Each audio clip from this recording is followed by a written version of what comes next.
Hello everyone. तो last video में हम लोगों ने सेमेस्टर 1 बीएससी 1 अंडरस्टैंडिंग भारत का मैराथन का पार्ट 1 वीडियो कंप्लीट किया था और इस वीडियो में हम उसी मैराथन का पार्ट 2 लेकर आए हैं हिंदी मीडियम के बच्चों के लिए। क्योंकि आप लोगों का बीएससी 1 अंडरस्टैंडिंग भारत का सिलेबस बहुत बड़ा है और मुझे आपके सिलेबस को देखकर ऐसा लगा कि मुझे इसका पार्ट 2 भी लाना चाहिए, जिसमें हम उतने सारे क्वेश्चन तो नहीं कवर करने वाले हैं, बल्कि हम सिर्फ कुछ क्वेश्चन को ही कवर करेंगे। एंड नो डाउट, अगर आपने बीएससी 1 अंडरस्टैंडिंग भारत का पार्ट 1 मैराथन देख लिया है तो आपका 80 टू 85% सिलेबस कंप्लीट हो चुका है, लेकिन वो 10 टू 15% क्वेश्चन करने के लिए आपको इस मैराथन को भी देखना होगा, यानी कि पार्ट 2 को भी देखना होगा।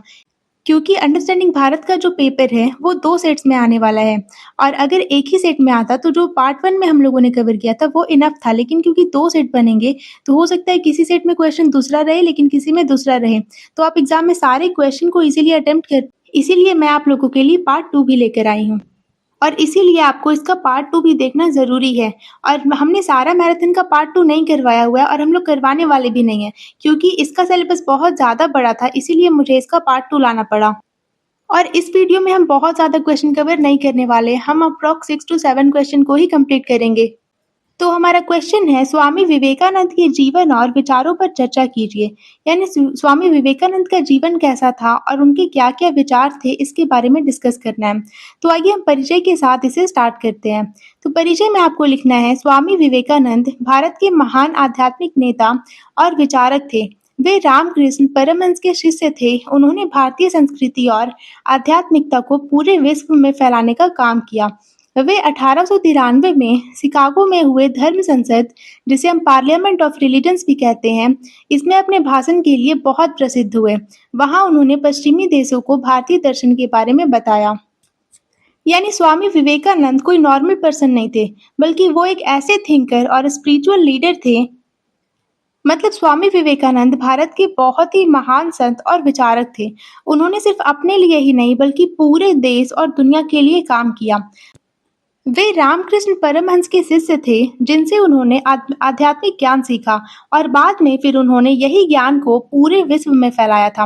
और 1893 में जब वो शिकागो गए तो और वहाँ का जो धर्म संसद था वहाँ पर उन्होंने भाषण दिया, तब पूरी दुनिया ने पहली बार भारत की संस्कृति और सोच को जाना और इसके बाद से स्वामी विवेकानंद बहुत प्रसिद्ध हो गए थे।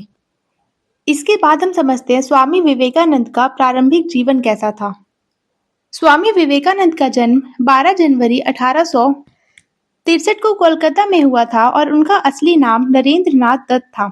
यानी कि स्वामी विवेकानंद का जन्म 12 जनवरी को हुआ था 1863 में और कोलकाता शहर में हुआ था। और स्वामी विवेकानंद का जो नाम असली नाम है, स्वामी विवेकानंद नहीं है बल्कि उनका असली नाम नरेंद्र नाथ दत्त था। वो बचपन से ही बहुत बुद्धिमान थे और उन्हें धर्म और दर्शन में बहुत रुचि थी। बाद में वो रामकृष्ण परमहंस के शिष्य बने और जिनका उनके जीवन पर बहुत गहरा प्रभाव पड़ा। यानी कि वो बचपन से ही बहुत होशियार थे, यानी कि वो धर्म में बहुत इंटरेस्टेड थे, बहुत रुचि रखते थे और बाद में वो रामकृष्ण परमहंस के शिष्य बने और उनके जीवन पर बहुत असर पड़ा था। अपने गुरु की मृत्यु के बाद विवेकानंद ने पूरे भारत का भ्रमण किया और उन्होंने गरीब लोगों की स्थिति देखी और इससे उन्हें समाज के लिए काम करने की प्रेरणा मिली। यानी कि उनके जब गुरु की मृत्यु हो गई थी, यानी कि परमहंस की जब मृत्यु हो गई थी, रामकृष्ण परमहंस की जब मृत्यु हुई, तो वो पूरे भारत की यात्रा के लिए निकल पड़े थे। यानी जो स्वामी विवेकानंद है उन्होंने पूरे भारत का भ्रमण किया, यानी कि पूरे भारत की यात्रा की और उन्होंने गरीबों की हालत देखी और समाज की सेवा करने का निश्चय किया। इसके बाद हम समझते हैं कि बाद का जीवन और कार्य उनका क्या था। तो स्वामी विवेकानंद ने 1893 में शिकागो सम्मेलन में भारत का प्रतिनिधित्व किया और उनके भाषण से वे पूरे विश्व में प्रसिद्ध हो गए। उन्होंने 1897 में रामकृष्ण मिशन की स्थापना की और ये संस्था शिक्षा, स्वास्थ्य और समाज सेवा का कार्य करती है। यानी कि उन्होंने 1893 में शिकागो सम्मेलन में भारत का प्रतिनिधित्व किया था, यानी इंडिया को रिप्रेजेंट किया था और अपने भाषण से वो दुनिया भर में प्रसिद्ध हो गए थे। और 1897 में रामकृष्ण मिशन का स्थापना भी किया था उन्होंने, जो कि शिक्षा, स्वास्थ्य और सेवा का काम करती है। उन्होंने अपना पूरा जीवन शांति, एकता और आध्यात्मिकता का संदेश फैलाने में बिताया। उनका निधन 4 जुलाई 1902 को कम उम्र में ही हो गया। यानी कि उन्होंने अपना पूरा जीवन लोगों को शांति और एकता का संदेश देने में बिता दिया था और उनका निधन 4 जुलाई 1902 को हो गया था, जब वो बहुत कम उम्र के थे। इसके बाद हम समझते हैं स्वामी विवेकानंद के विचारों को, जिसमें सबसे पहला पॉइंट है सार्वभौमिक भाईचारा। यानी स्वामी विवेकानंद मानते थे कि सभी मनुष्य एक समान हैं और उन्होंने सभी धर्मों के बीच एकता और भाईचारे का संदेश दिया। यानी वो कहते थे कि सभी लोग बराबर हैं और सभी धर्मों में एकता होनी चाहिए। दूसरा पॉइंट है शिक्षा का महत्व। तो वो मानते थे कि शिक्षा विकास की कुंजी है, यानी कि एजुकेशन जो है वो सक्सेस का की है और शिक्षा जो है ये व्यक्ति के चरित्र को मजबूत बनाती है और उसे आत्मविश्वासी बनाती है। थर्ड पॉइंट है मानव सेवा। यानी वो मानते थे कि मानव सेवा से ही भगवान की सेवा है। यानी अगर हम मानव की सेवा करेंगे तो ये भगवान की सेवा करने के बराबर है और गरीब और जरूरतमंद लोगों की मदद करना सबसे बड़ा उन्होंने धर्म बताया था। चौथा पॉइंट है आत्मविश्वास और शक्ति। उन्होंने लोगों को मजबूत और आत्मविश्वासी बनने के लिए प्रेरित किया। उनके अनुसार कमजोरी ही सफलता का कारण है। यानी कि वो कहते थे कि मजबूत बनो, क्योंकि जो कमजोरी होती है ना वो हार का कारण बनती है। यानी अगर हम कमजोर फील करेंगे तो हम हार जाएंगे। पांचवा पॉइंट है धार्मिक सहिष्णुता। वो मानते थे कि सभी धर्म सही है और हमें सभी धर्मों का सम्मान करना चाहिए। उन्होंने धर्मों के बीच प्रेम और समझ को बढ़ावा दिया। यानी वो कहते थे कि सारा जितना भी धर्म है वो सारा का सारा अपने अनुसार सही होता है और हमें सभी धर्मों का सम्मान करना चाहिए। और उन्होंने धर्मों के बीच प्रेम और समझ को बढ़ावा दिया था। यानी कि वो कहते थे कि सभी धर्म आपस में प्रेम और समझ के साथ रहें। छठा पॉइंट है युवाओं की शक्ति। स्वामी विवेकानंद मानते थे कि युवा जो है वो देश का भविष्य, यानी कि जो युवा है वो देश का फ्यूचर है। उन्होंने युवाओं को मेहनत करने और देश की सेवा करने के लिए प्रेरित किया। यानी कि जितने भी यंग थे उन्होंने सारे यंगस्टर से कहा कि मेहनत कीजिए और देश की सेवा के लिए हमेशा तैयार रहिए। सातवां पॉइंट है व्यवहारिक वेदांत। उन्होंने सिखाया कि धर्म केवल पूजा तक सीमित नहीं होना चाहिए, बल्कि उसे जीवन में अच्छे काम करके अपनाना भी चाहिए। यानी उन्होंने बताया कि धर्म जो है ये सिर्फ पूजा पाठ के लिए नहीं होनी चाहिए, बल्कि धर्म अच्छे काम के लिए भी होनी चाहिए और अच्छे काम करना भी धर्म ही है। उसके बाद हम समझते हैं निष्कर्ष। तो निष्कर्ष में हम कह सकते हैं कि स्वामी विवेकानंद एक महान संत और समाज सुधारक थे। उनके जीवन और विचारों ने लाखों लोगों को प्रेरित किया। यानी अंत में कहा जा सकता है कि वो एक बहुत ही महान संत थे और समाज सुधारक थे। उन्होंने बहुत से लोगों को प्रेरित किया। उनके एकता, शक्ति, शिक्षा और सेवा के विचार आज भी बहुत महत्वपूर्ण है। इसीलिए भारतीय इतिहास और दर्शन में उनका बहुत ऊंचा स्थान है। यानी उनके विचार आज भी उतने ही जरूरी है और इसीलिए उनका भारतीय इतिहास में बहुत बड़ा स्थान है। तो चलिए नेक्स्ट क्वेश्चन की तरफ चलते हैं। तो हमारा नेक्स्ट क्वेश्चन है भारत में कृषि, उद्योग, व्यापार और परिवहन के ऐतिहासिक विकास का वर्णन कीजिए। यानी कि भारत में कृषि को लेकर के यानी एग्रीकल्चर, उद्योग यानी कि इंडस्ट्री, व्यापार यानी कि ट्रेड और परिवहन यानी कि ट्रांसपोर्टेशन को लेकर के किस तरीके से हमारे कंट्री में डेवलपमेंट हुआ है। तो आइए सबसे पहले हम परिचय को देख लेते हैं। तो परिचय में हमें लिखना है भारत का आर्थिक विकास बहुत पुराना और समृद्ध रहा है। कृषि, उद्योग, व्यापार और परिवहन ने भारत की अर्थव्यवस्था को बनाने में महत्वपूर्ण भूमिका निभाई है। यानी भारत की जो अर्थव्यवस्था है ये बहुत ही पुरानी है और बहुत मजबूत रही है। इसमें खेती आता है, उद्योग आता है, व्यापार और परिवहन का बहुत बड़ा योगदान रहा है। प्राचीन काल से लेकर आज तक इन सभी क्षेत्रों में बहुत बदलाव आया है और इनके विकास से हमें पता चलता है कि भारत कैसे एक पारंपरिक अर्थव्यवस्था से आधुनिक अर्थव्यवस्था बन गया। यानी कि समय के साथ-साथ इन सारे क्षेत्रों में बहुत से बदलाव आए हैं और इससे हमें ये देखने को मिलता है कि भारत एक पुरानी अर्थव्यवस्था से किस तरीके से एक आधुनिक अर्थव्यवस्था बन गया। तो आइए हम सभी क्षेत्रों के विकास को एक-एक करके समझते हैं, जिसमें सबसे पहले हम समझेंगे भारत में कृषि का विकास कैसे हुआ। तो आइए समझते हैं कि भारत में कृषि जो है ये प्राचीन काल में कैसी थी। तो प्राचीन भारत में कृषि मुख्य व्यवसाय था। लोग अपने भोजन और जीवन के लिए खेती पर निर्भर थे। गेहूं, चावल और जौ जैसी फसलें उगाई जाती थी। हल और बैल जैसे सरल साधनों का उपयोग किया जाता था। गंगा और सिंधु जैसी नदियां खेती के लिए बहुत उपयोगी थी। मतलब पुराने समय में खेती जो है यही लोगों का मुख्य काम था, यानी ज्यादातर लोग खेती में ही बिजी रहते थे और उसी पर उनका जीवन चलता था, यानी कि उनका जो रोजी रोटी है ये खेती पर ही निर्भर करता था। और उस टाइम मुख्य अनाज उगाए जाते थे, जैसे गेहूं, चावल और जौ जैसे अनाज उगते थे।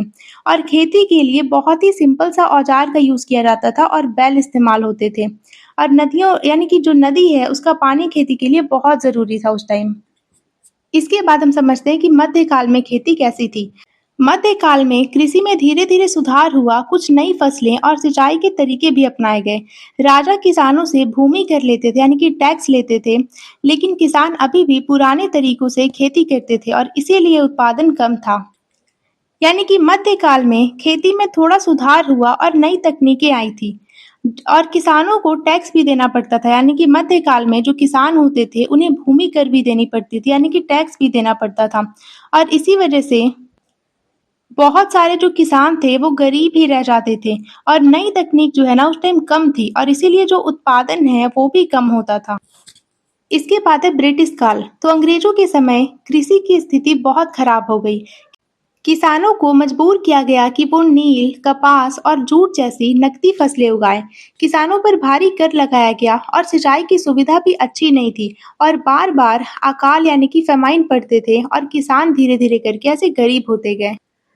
मतलब जब ब्रिटिश काल था, जब ब्रिटिशों का समय था, तो किसानों की हालत बहुत खराब हो गई थी।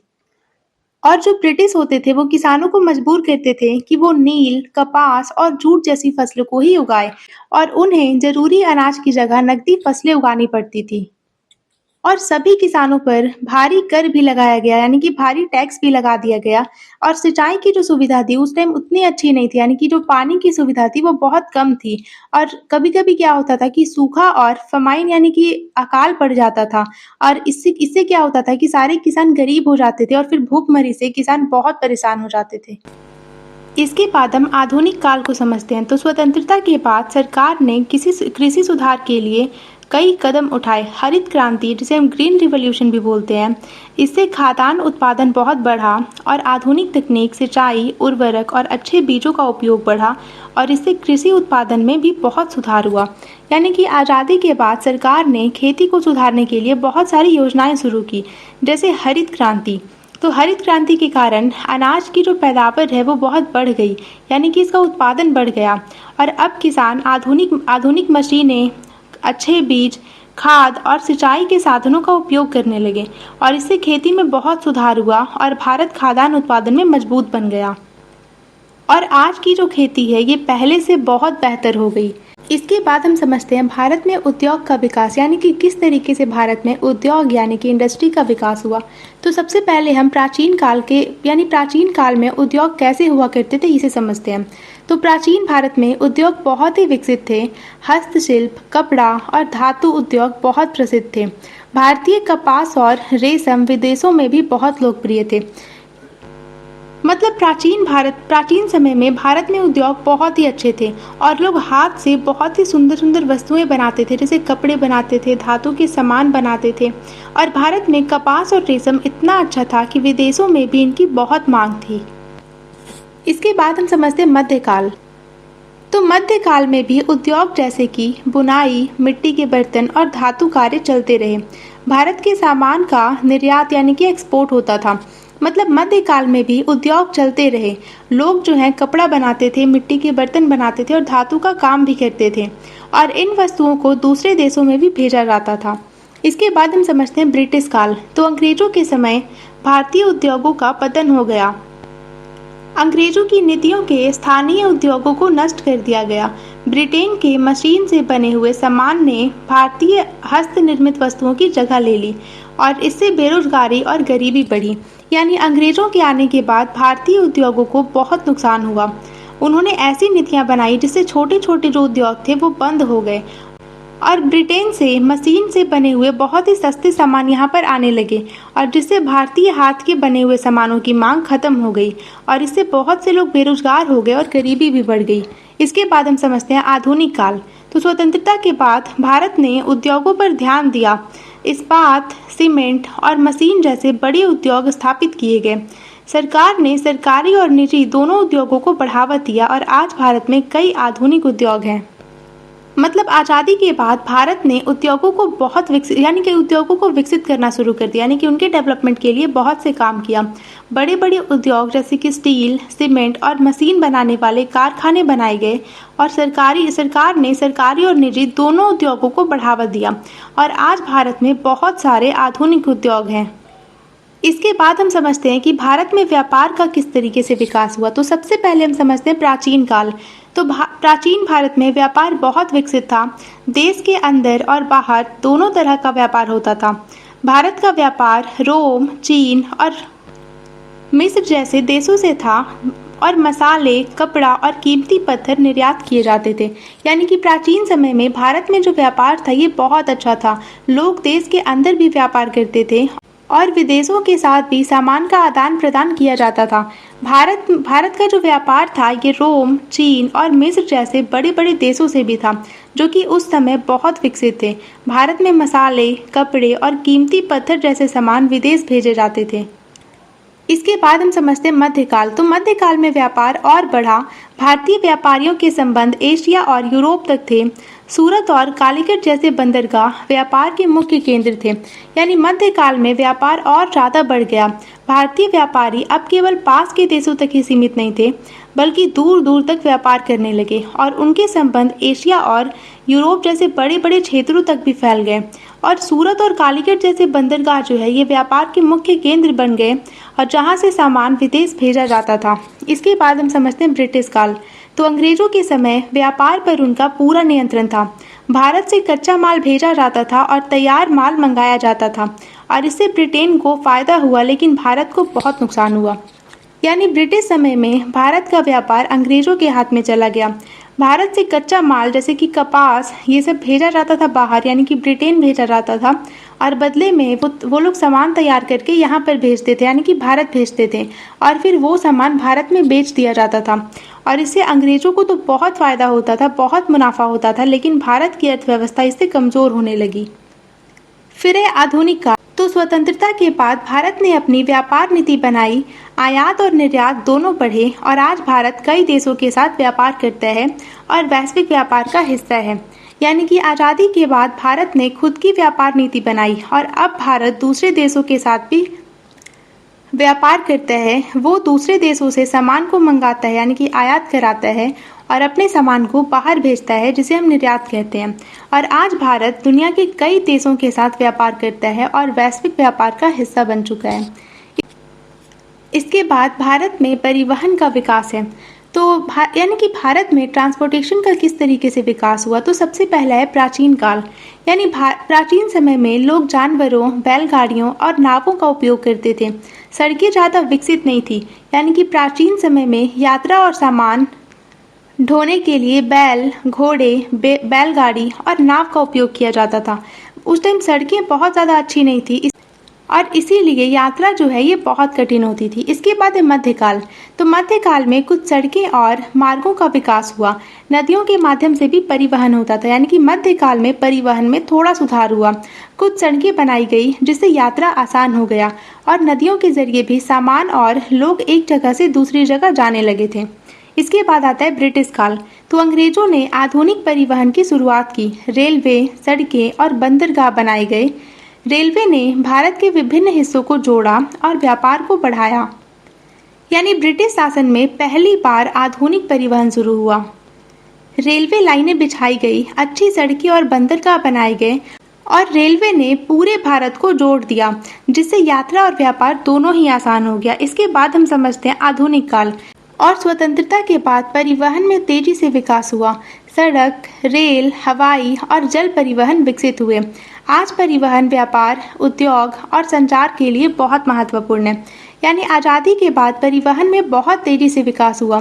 अब सड़कें हैं, रेल, हवाई जहाज और जल परिवहन सभी कुछ उपलब्ध है और आज परिवहन व्यापार, उद्योग और संचार के लिए बहुत ज़रूरी हो गया है। इसके बाद हम समझते हैं निष्कर्ष को। तो निष्कर्ष में हम कह सकते हैं कि भारत में कृषि, उद्योग, व्यापार और परिवहन का विकास अलग-अलग चरणों में हुआ है। प्राचीन समय के सरल तरीकों से लेकर के आज के आधुनिक सिस्टम तक इन सभी क्षेत्रों में बहुत बदलाव आया है। इनका विकास भारत की आर्थिक प्रगति में बहुत महत्वपूर्ण भूमिका निभाता है। इसीलिए ये सभी क्षेत्र भारत की अर्थव्यवस्था की रीढ़ मानी जाती है, यानी बैकबोन मानी जाती है, और देश के विकास में लगातार योगदान दे रहे हैं। मतलब हम कह सकते हैं कि इन सभी क्षेत्रों का विकास धीरे धीरे अलग अलग समय में हुआ, यानी सब कुछ एक ही साथ डेवलप नहीं हो गया, बल्कि धीरे धीरे करके सभी क्षेत्रों का विकास हुआ है। पहले जो है ना, सब कुछ साधारण था, मतलब एकदम नॉर्मल था, लेकिन आज सब कुछ आधुनिक हो गया है, यानी कि मॉडर्न हो गया है, और इनसे देश की आर्थिक तरक्की भी हुई है। और ये सभी क्षेत्र देश की ताकत हैं और लगातार विकास में मदद कर रहे हैं। आइए अब हम नेक्स्ट क्वेश्चन की तरफ चलते हैं। तो हमारा नेक्स्ट क्वेश्चन है, सामाजिक न्याय की अवधारणा पर चर्चा कीजिए और भारतीय राजनीतिक विचारों में इसके महत्व का विश्लेषण कीजिए।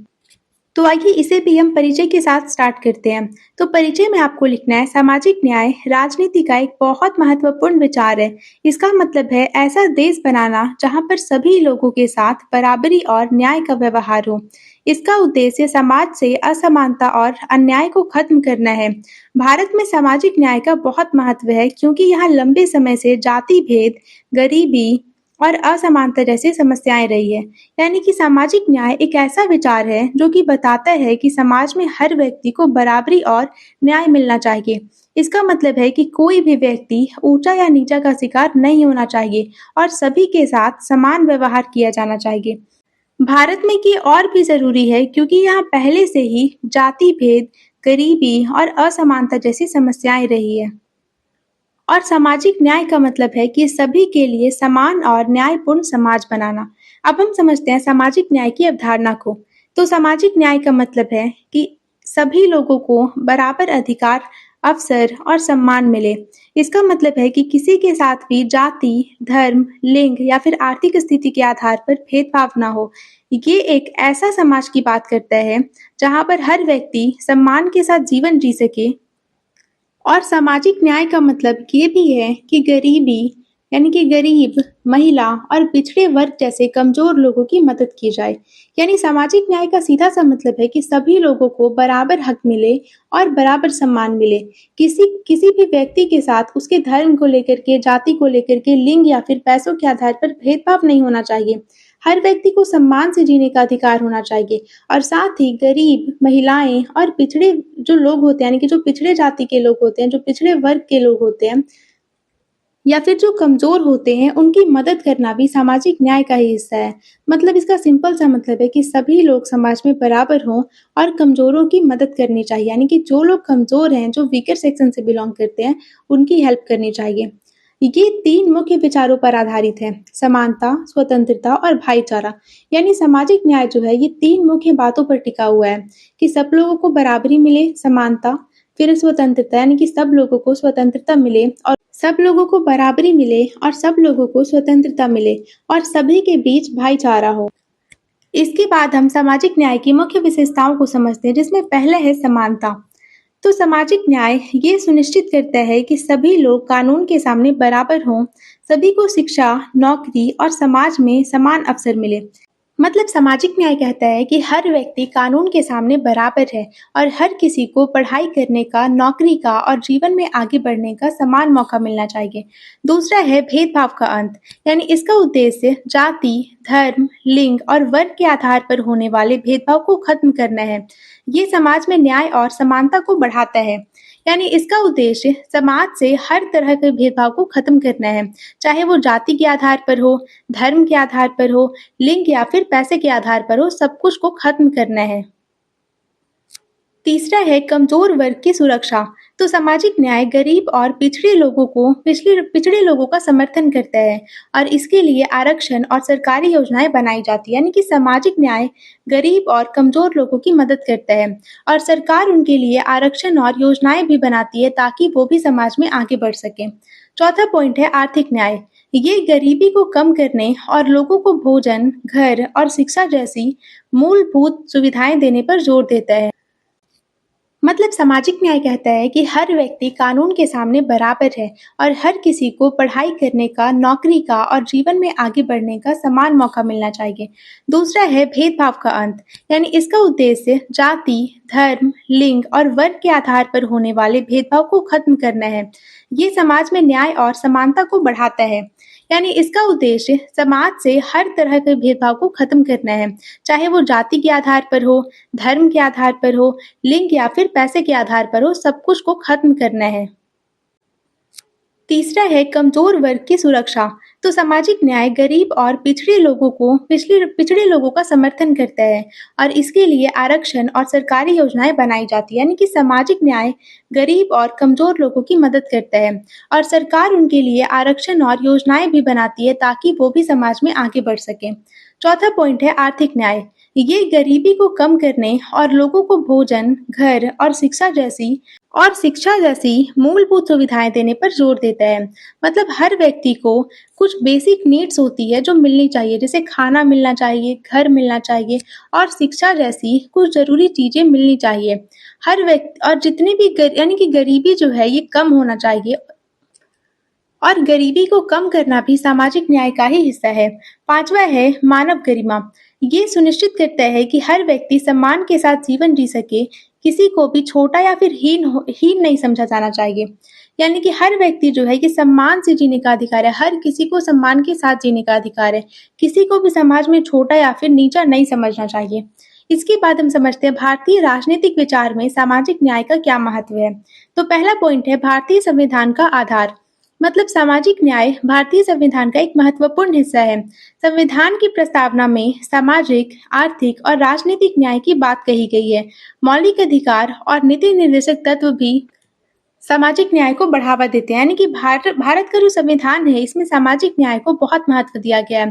प्रस्तावना में भी साफ साफ लिखा गया है कि हर व्यक्ति को न्याय मिलना चाहिए, चाहे वो सामाजिक न्याय हो, आर्थिक न्याय हो या फिर राजनीतिक न्याय। मौलिक अधिकार और सरकारी नीतियां इसे मजबूत बनाती है। इसके बाद दूसरा पॉइंट है जाति प्रथा का अंत। भारत में जाति व्यवस्था एक बड़ी समस्या रही है। सामाजिक न्याय इसका विरोध करता है और इसे खत्म करने का प्रयास करता है। B.R. अम्बेडकर जैसे नेताओं ने इसके लिए बहुत काम किया। यानी कि भारत में जाति भेद एक बड़ी समस्या रही है। सामाजिक न्याय इसे खत्म करने की कोशिश करता है और डॉक्टर B.R. अम्बेडकर ने इसके लिए बहुत संघर्ष किया है। तीसरा पॉइंट है आरक्षण नीति। सरकार ने SC, ST और OBC वर्ग के लिए आरक्षण की व्यवस्था की है और इससे उन्हें शिक्षा और नौकरी में अवसर यानी कि समान अवसर मिलता है और ये सामाजिक न्याय प्राप्त करने का एक महत्वपूर्ण कदम है।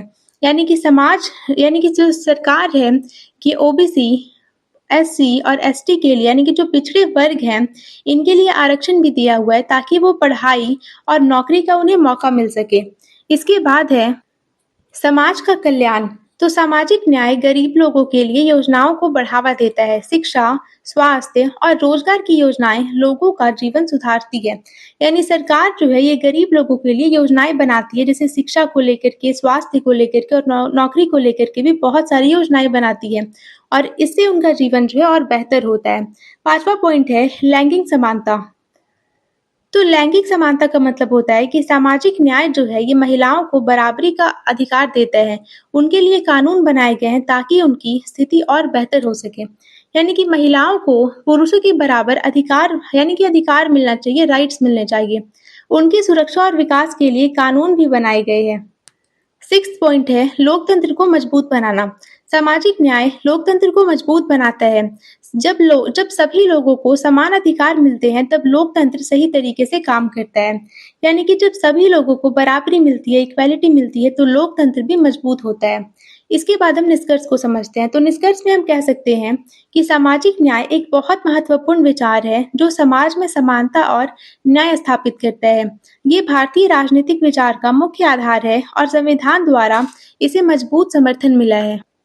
मतलब सामाजिक न्याय समाज को बराबरी और न्याय देता है और ये भारतीय राजनीति का बहुत महत्वपूर्ण हिस्सा है और संविधान भी इसे समर्थन देता है। सामाजिक न्याय के माध्यम से हम भेदभाव को खत्म कर सकते हैं, कमजोर लोगों को आगे बढ़ा सकते हैं और एक बेहतर समाज बना सकते हैं। इसीलिए भारत की प्रगति, एकता और शांति के लिए सामाजिक न्याय बहुत आवश्यक है। यानी इसके द्वारा हम भेदभाव को खत्म कर सकते हैं, गरीब और कमजोर लोगों को और आगे बढ़ा सकते हैं और एक अच्छा समाज बना सकते हैं। मतलब देश की तरक्की के लिए सामाजिक न्याय जो है ये बहुत जरूरी है। तो हमारा नेक्स्ट क्वेश्चन है, तक्षशिला, नालंदा और विश्व भारती के ऐतिहासिक पृष्ठभूमि पर प्रकाश डालिए तथा भारतीय शिक्षा के विकास में उनकी भूमिका का वर्णन कीजिए। तो इसके परिचय में आपको कुछ इस तरह से लिखना है। भारत में प्राचीन समय से ही शिक्षा की समृद्ध परंपरा रही है। तक्षशिला और नालंदा जैसे प्रसिद्ध शिक्षा केंद्र पूरे विश्व में जाने जाते थे। आधुनिक समय में विश्व भारती ने इस परंपरा को आगे बढ़ाया। इन संस्थानों ने ज्ञान, संस्कृति और मूल्यों को फैलाकर भारतीय शिक्षा के विकास में महत्वपूर्ण भूमिका निभाई। यानी इसका मतलब ये है कि भारत में बहुत पुराने समय से ही शिक्षा की बहुत अच्छी परंपरा रही है। तक्षशिला, नालंदा जैसे शिक्षा केंद्र इतने प्रसिद्ध थे कि दुनिया भर के लोग वहां पर पढ़ने आते थे। बाद में आधुनिक समय में विश्व भारती विश्वविद्यालय ने इस परंपरा को आगे बढ़ाया और इन सभी संस्थानों ने ज्ञान, संस्कृति और अच्छे मूल्यों को फैलाकर भारतीय शिक्षा को मजबूत बनाया। आइए एक एक करके हम सारे संस्थानों को डिटेल में समझते हैं। सबसे पहले हम पढ़ेंगे तक्षशिला के बारे में। तो हम इसके ऐतिहासिक पृष्ठभूमि को समझते हैं। तो तक्षशिला दुनिया की सबसे प्राचीन शिक्षा केंद्रों में से एक था। ये आज के पाकिस्तान में स्थित था और इसका विकास लगभग 6वीं शताब्दी ईसा पूर्व में हुआ था। ये एक बड़ा विश्वविद्यालय नहीं था, बल्कि कई गुरुकुलों का समूह था, जहाँ पर छात्र अपने गुरु के साथ रह करके पढ़ाई करते थे। यहाँ पर भारत के अलग अलग हिस्सों और विदेशों से छात्र पढ़ने आते थे। यानी तक्षशिला दुनिया के सबसे पुराने शिक्षा केंद्रों में से एक था। ये आज के पाकिस्तान में स्थित था और लगभग 6वीं शताब्दी ईसा पूर्व में ये विकसित हुआ था। यहाँ पर कोई भी एक बड़ा सा कॉलेज नहीं था, बल्कि ये छोटे छोटे गुरुकुलों का समूह था। यहाँ पर छात्र अपने गुरु के साथ रह करके पढ़ाई करते थे और भारत ही नहीं बल्कि दूसरे देशों से भी छात्र पढ़ने के लिए आते थे। इसके बाद हम विषय और शिक्षा के बारे में समझते हैं। यानी तक्षशिला में कौन कौन से विषय पढ़ाए जाते थे और यहाँ की शिक्षा कैसी थी। तो तक्षशिला में कई विषय पढ़ाए जाते थे, जैसे वेद, चिकित्सा जिसे हम मेडिसिन बोलते हैं, कानून, सैन्य विज्ञान और दर्शन। यहाँ पर गुरु का बहुत सम्मान होता था और शिक्षा मुख्य रूप से मौखिक यानी कि ओरल होती थी। मतलब तक्षशिला में बहुत सारे सब्जेक्ट पढ़ाए जाते थे, जैसे कि वेद, चिकित्सा, कानून, सेना से जुड़ा हुआ ज्ञान और दर्शन। यहाँ पर शिक्षक यानी कि गुरु का बहुत सम्मान किया जाता था। पढ़ाई जो है ज्यादातर बोल करके और सुन करके होती थी, यानी कि लिखने से ज्यादा वहाँ पे मौखिक शिक्षा होती थी। इसके बाद हम समझते हैं कि भारतीय शिक्षा में इसकी क्या भूमिका थी। तो तक्षशिला ने प्रारंभिक भारतीय शिक्षा में बहुत महत्वपूर्ण भूमिका निभाई। ये उच्च शिक्षा का एक प्रमुख केंद्र बना और यहाँ पर विदेशों से भी छात्र पढ़ने आते थे। इससे भारतीय ज्ञान और संस्कृति को दूसरे देशों तक पहुंचाने में मदद की। मतलब तक्षशिला ने भारत की शुरुआती शिक्षा को बहुत आगे बढ़ाया। ये उच्च शिक्षा का एक बहुत बड़ा केंद्र बन गया और यहाँ पर विदेशों से भी छात्र आते थे पढ़ने के लिए, जिससे भारत का ज्ञान और संस्कृति दूसरे देशों तक भी पहुंच गया। सेकंड पॉइंट है नालंदा। तो इसकी हम ऐतिहासिक भूमि को देखते हैं, यानी पृष्ठभूमि को देखते हैं। तो नालंदा एक प्रसिद्ध प्राचीन विश्वविद्यालय था जो आज के बिहार में स्थित था। इसकी स्थापना 5वीं शताब्दी ईस्वी में गुप्त काल के दौरान हुई थी और ये दुनिया की पहले आवासीय यानी कि रेजिडेंशियल विश्वविद्यालय में से एक था। यहाँ पर हजारों छात्र और शिक्षक रहते और पढ़ते थे। नालंदा में एक बहुत बड़ा पुस्तकालय था और यहाँ पर चीन, कोरिया और तिब्बत जैसे देशों से छात्र पढ़ने आते थे।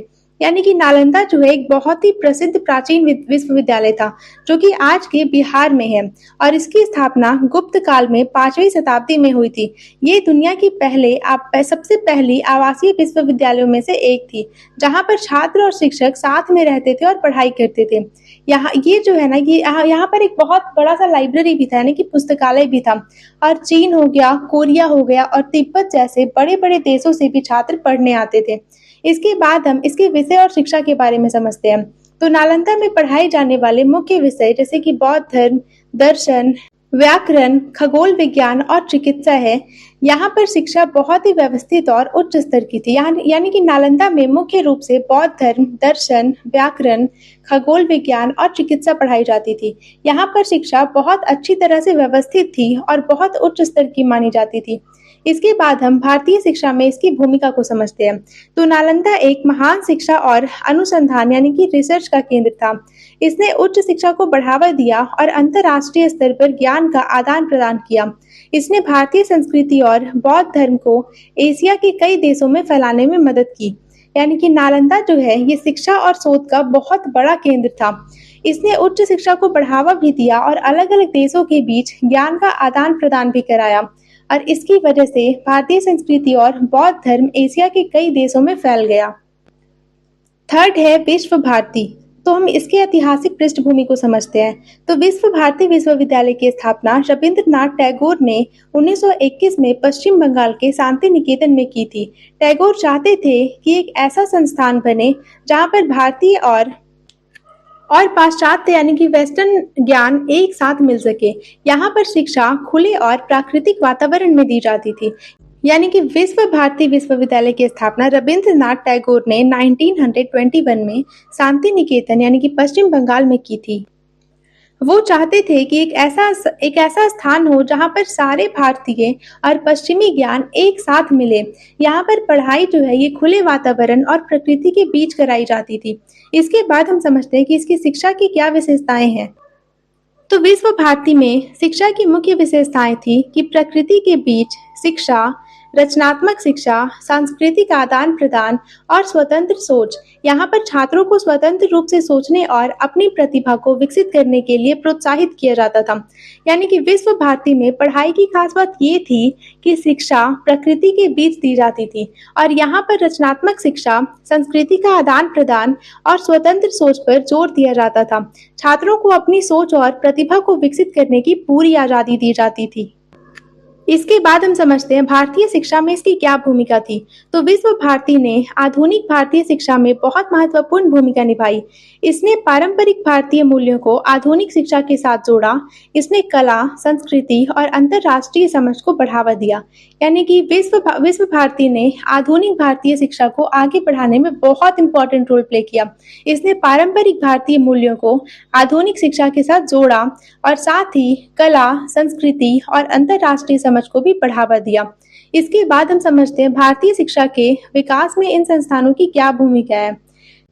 मतलब इन तीनों संस्थानों ने मिलकर के भारतीय शिक्षा को बहुत आगे बढ़ाया, जिसे हमने कुछ पॉइंट्स में कवर किया है। तो जिसमें पहला है, इन्होंने उच्च शिक्षा और शोध को बढ़ावा दिया।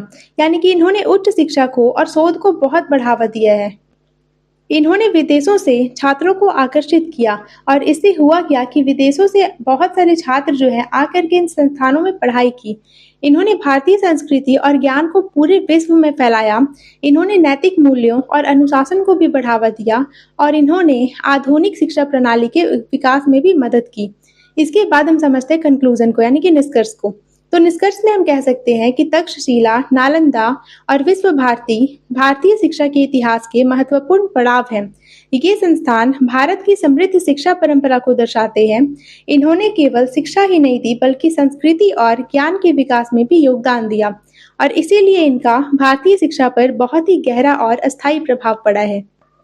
यानी अंत में हम कह सकते हैं कि तक्षशिला, नालंदा और विश्व भारती भारतीय शिक्षा के इतिहास के बहुत ही महत्वपूर्ण चरण है। ये संस्थान भारत की समृद्ध शिक्षा परंपरा को दर्शाते हैं। इन्होंने केवल शिक्षा ही नहीं दी बल्कि संस्कृति और ज्ञान को भी आगे बढ़ाया है और इसीलिए इनका भारतीय शिक्षा पर बहुत ही गहरा और लंबे समय तक रहने वाला प्रभाव पड़ा है। तो इसके बाद हम चलते हैं नेक्स्ट क्वेश्चन की तरफ। तो हमारा नेक्स्ट क्वेश्चन है, भारतीय साहित्य और बौद्धिक परंपरा के संदर्भ में नाट्यशास्त्र, कालिदास, पाणिनि और पतंजलि के योगदान का विश्लेषण कीजिए। तो आइए हम परिचय के साथ इसे स्टार्ट करते हैं। तो भारत में साहित्य और ज्ञान की परंपरा बहुत पुरानी और समृद्ध रही है। कई महान विद्वानों और ग्रंथों ने भारतीय बौद्धिक जीवन को आकार दिया है। इनमें नाट्यशास्त्र, कालिदास, पाणिनि और पतंजलि का बहुत बड़ा योगदान है। इन सभी ने भाषा, साहित्य, कला और दर्शन के विकास में बड़ी भूमिका निभाई। इनके कार्य आज भी पढ़े और सम्मानित किए जाते हैं। यानी इसका मतलब है कि भारत में साहित्य और ज्ञान की परंपरा बहुत पुरानी और मजबूत रही है। बहुत सारे विद्वानों ने और उनकी किताबों ने भारत को सोचने और समझने के तरीके को बताया।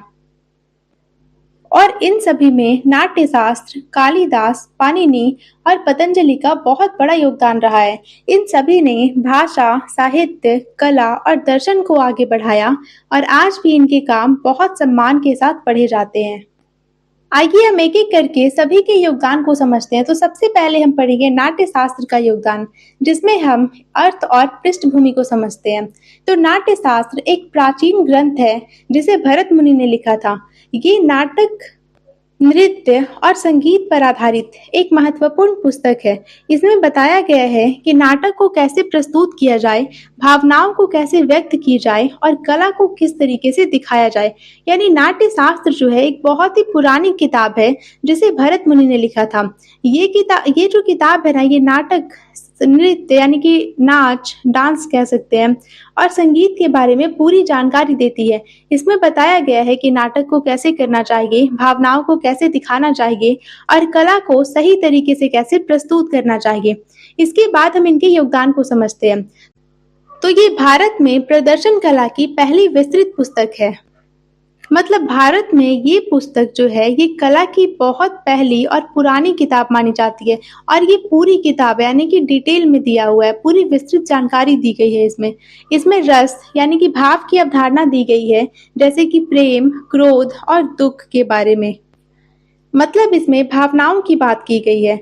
इसने नाटक, नृत्य और संगीत की परंपराओं को दिशा दी और इसने भारतनाट्यम, कथकली जैसे नृत्यों को बहुत प्रभावित किया।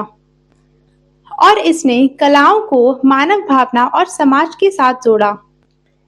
इसके बाद आता है कालिदास का योगदान। तो पहले हम इसकी पृष्ठभूमि को समझते हैं। तो कालिदास प्राचीन भारत के महान संस्कृत कवि और लेखक थे। वो गुप्त काल में रहते थे और उनकी रचनाएं अपनी सुंदरता, कल्पना और गहरे अर्थ के लिए प्रसिद्ध है। यानी कालिदास प्राचीन भारत के बहुत महान कवि और लेखक थे।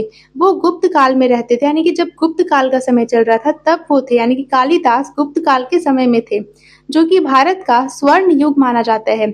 उनकी रचनाएं बहुत ही सुंदर, कल्पनाशील और गहरे अर्थ वाली होती है।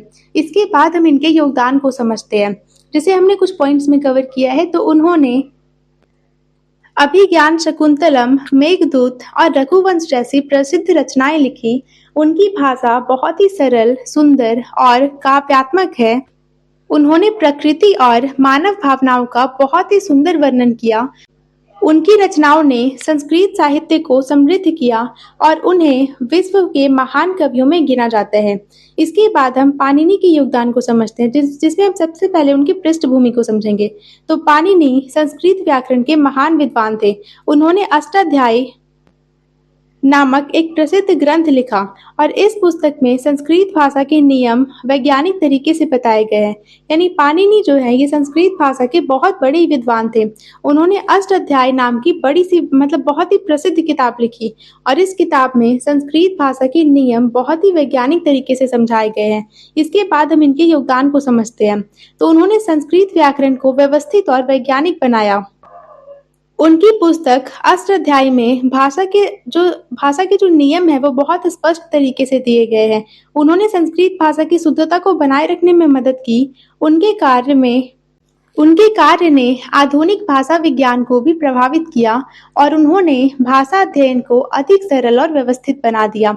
इसके बाद हम पतंजलि के योगदान को समझते हैं, जिसमें सबसे पहले हम पृष्ठभूमि को पढ़ेंगे। तो पतंजलि योग और व्याकरण के महान विद्वान थे। उन्होंने योग सूत्र नामक प्रसिद्ध ग्रंथ लिखा। उन्होंने व्याकरण में भी योगदान दिया, जिसे हम महाभाष्य कहते हैं। मतलब पतंजलि जो है ये योग और व्याकरण दोनों के महान विद्वान थे। उन्होंने योग सूत्र नाम की एक प्रसिद्ध किताब को लिखा। साथ ही उन्होंने व्याकरण में भी बहुत योगदान दिया, जिसे हम महाभाष्य कहा जाता है। इसके बाद हम पतंजलि के योगदान को समझते हैं। तो उन्होंने योग के दर्शन और मानसिक अनुशासन को समझाया। उनके योग सूत्र मन और शरीर को नियंत्रित करने का मार्ग बताते हैं। उन्होंने शारीरिक स्वास्थ्य और मानसिक शांति के बीच संबंध बताया। महाभाष्य के माध्यम से उन्होंने पाणिनि के व्याकरण को और अच्छे से समझाया और उनके विचारों ने भारतीय दर्शन और आध्यात्मिक परंपरा को प्रभावित किया। इसके बाद हम इसके निष्कर्ष को समझते हैं। तो निष्कर्ष में हम कह सकते हैं कि नाट्य शास्त्र, कालिदास, पाणिनि और पतंजलि ने भारतीय साहित्य और बौद्धिक परंपरा को बहुत समृद्ध बनाया है। इन सभी ने कला, साहित्य, भाषा और दर्शन के विकास में महत्वपूर्ण योगदान दिया। इनके कार्य आज भी हमारे लिए उपयोगी और प्रेरणादायक हैं और इसीलिए भारतीय संस्कृति और ज्ञान परंपरा में इनका बहुत ऊंचा स्थान है। मतलब अंत में हम कह सकते हैं कि नाट्य शास्त्र, कालिदास, पाणिनि और पतंजलि ने भारतीय साहित्य और ज्ञान परंपरा को बहुत समृद्ध बनाया है। इन सभी ने कला, भाषा, साहित्य और दर्शन को आगे बढ़ाया और आज भी इनके काम हमारे लिए बहुत ही उपयोगी और प्रेरणादायक हैं और इसीलिए भारतीय संस्कृति और ज्ञान परंपरा में इनका बहुत ऊंचा स्थान है। इसके बाद 3 और यहाँ पर इम्पोर्टेंट क्वेश्चन मैंने दिया हुआ है जिसके आंसर मैं इस वीडियो में नहीं करवाने वाली हूँ और इन सभी क्वेश्चन के आंसर मैंने आपको पहले ही डिटेल्ड आंसर के साथ बहुत ही इजी एक्सप्लेनेशन के साथ करवाया हुआ है और आपको ज़्यादा कुछ करना भी नहीं है, आपको उतना परेशान भी नहीं होना है। मैंने इन सभी वीडियो के लिंक डिस्क्रिप्शन में दे दिया है, आप जाइए और उसे चेक कीजिए। और एक और बात मैं आपको बता दूं कि जिन बच्चों ने पार्ट 1 कवर कर लिया है वो ये ना सोचें कि अब हमें पार्ट 2 करने की ज़रूरत नहीं है, क्योंकि अगर आपको एग्जाम में सारे क्वेश्चन बनाने हैं तो पार्ट 2 आपके लिए करना बहुत इंपॉर्टेंट है, क्योंकि मैंने सिर्फ वही सारे क्वेश्चंस को करवाया है जो आपके एग्जाम में आते हैं और जिसके एग्जाम में आने के चांसेस बहुत हाई है। तो आप इन सारे क्वेश्चंस को अच्छे से करके जाइए और एग्जाम में आप सारे आंसर्स को अच्छे से बना करके आइए। तो इसी के साथ हम वीडियो को एंड करते हैं। मिलते हैं नेक्स्ट वीडियो में। Thanks for watching.